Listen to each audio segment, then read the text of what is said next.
And updates on the fatal New York City shooting. The NYPD says they'll question a man who allegedly supplied a gun part to the suspect. Police say the shooter was targeting NFL headquarters yesterday evening.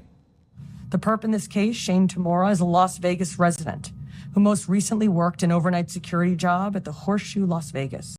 A suicide note found in his possession at the scene spoke to a possible motive in the shooting and may explain why he targeted NFL headquarters.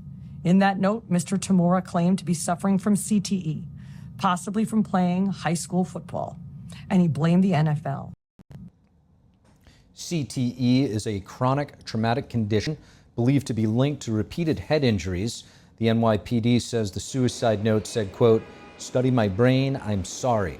The New York City Police Commissioner said on Monday that the suspect, Shane Tamora, was seen walking out of a black BMW with an R-15 style rifle, and that the 27-year-old opened fire in a Manhattan office tower, killing 4 people, wounding 1, then taking his own life. Some of the victims who died, including a New York City police officer, a director at an investment firm, and a security officer, as well as the property management staff. The New York City Mayor, Eric Adams, said that an associate of Tamora purchased a part used in the firearm. Investigations are still underway. A vigil for the victims is scheduled at 8 p.m. tonight in Bryant Park. President Trump hailing the NYPD as he vows to get to the bottom of the deadly New York City shooting. Now back in Washington, he's also ramping up pressure on Russia while weighing the next tariff move on China. NTD's White House correspondent Iris Tao has more. Boy, that's a bad one. That's a bad one. Condemning the deadly shooting in New York City, President Trump on Tuesday hails the NYPD and says he trusts law enforcement agencies to get to the bottom of why this crazed lunatic committed such a senseless act of violence. He also confirms he's spoken to Mayor Eric Adams. And now President Trump is back in D.C. after a 5-day trip in Scotland, which included a trade deal with the European Union. That is very important. It's going to bring us closer together. Talks with the UK leader on trade in Ukraine, and an announcement of a peace deal between Thailand and Cambodia. And then I go back to D.C. and we put out fires all over the world. We did one yesterday. As you know, we stopped a war, but we've stopped about 5 wars. And vowing to put out fires around the world, President Trump on Tuesday doubling down on his now shortened deadline to further sanction Russia unless it agrees to a ceasefire in 10 days. 10 days from today, we're going to put on tariffs and the various things that you put on. All this as the clock is still ticking as the U.S. and China could resume triple-digit tariffs on each other in less than 2 weeks. The latest round of trade talks did not yield a deal, but Trump says he will decide whether or not to extend the current tariff truce on Wednesday. And while Trump says he could meet with China's Xi Jinping by the end of the year, he's pushing back on media reports that he's seeking such a meeting. He stresses that he's not seeking anything and that if there were no invitation from China, he would have, quote, no interest in going. Reporting from the White House, Iris Tao, NTD News. U.S. and Chinese trade arrangements affecting billions of people in the globe's 2 largest economies. NTD's Arian Pazdar has more on what officials discussed earlier today. China is the most imbalanced economy in modern times. Treasury Secretary Scott Bessent said he had a very productive meeting with Chinese officials on Tuesday. The 2 sides finished the second and last day of trade talks in Sweden. Washington has been accusing Beijing of flooding the world with cheap goods, undermining U.S. markets. In April, President Trump introduced reciprocal tariffs on Beijing and halted exports of chips made by US-based company Nvidia to China. Beijing responded with restrictions on critical minerals. Then in May, the 2 sides agreed to a 90-day tariff pause to stop the tit-for-tat. That truce is set to expire in 2 weeks. After Tuesday's talks, Chinese officials said both sides agreed to extend the pause, but Secretary Bessent later clarified the situation. Nothing is agreed until we speak with President Trump. President Trump commented on the possible extension of the pause while aboard Air Force One on Tuesday. He says the decision is due on Wednesday after he speaks with Bessent. They're going to brief me tomorrow. We'll either approve it or not, but he felt very good about the meeting. Bessent also confirmed that the two sides discussed only Chinese exports, not US exports, which would have included chips made by Nvidia. And some have speculated that Tuesday's talks could pave the way for a potential meeting between President Trump and Chinese leader Xi Jinping. Bessent was asked whether the two sides worked on a possible meeting. What we discussed was implementing the desire of the two leaders. Our meetings were just to implement the will of the leaders, not to discuss if there would be a meeting. Trump previously said he might travel to China in September after being invited by Xi. If he makes the trip, Trump could also meet with Russian President Vladimir Putin while there. Arian Pastar, NTD News. And to break down the implications of the latest U.S.-China trade talks, we're joined by Andrew Hale, Senior Trade Policy Analyst at the Heritage Foundation. Andrew, great to have you with us. Hello, yes, thanks so much for having me on. It's great to have you back, Andrew. So this is the third round of trade talks between the United States and China this year. We haven't seen any resolution coming out of the meeting just yet, but Treasury Secretary Scott Bessent said this morning that President Trump will make a decision soon. Let's have a listen. It's pending President Trump's approval. He has final say on all the trade deals. I spoke to him right before I came in with you. I'm going to see him with Ambassador Greer tomorrow. Andrew, are you getting the sense from whatever is publicly available and what you might be hearing that Trump is satisfied and will approve this current agreement? Or could there be another extension to the August 1st or 12th deadline?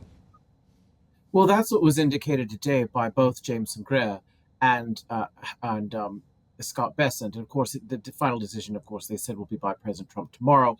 I think it's likely we probably will get an extension of the 12th of August deadline to facilitate further negotiations. It's obviously two vast markets, the United States and China. It's a very complicated relationship. I mean, I come from a free trade background here at the Heritage Foundation, but I don't believe in free trade with foreign adversaries, non-market economies, and autocracies like the People's Republic of China, and they don't play fair. This has been a long issue, and I think this is one of the more serious trade agreements. I also think that China has been quite impressed with the deal that Japan and the U.S. and Japan have announced, as well as the announcement made between the European Union and the U.S. On Sunday.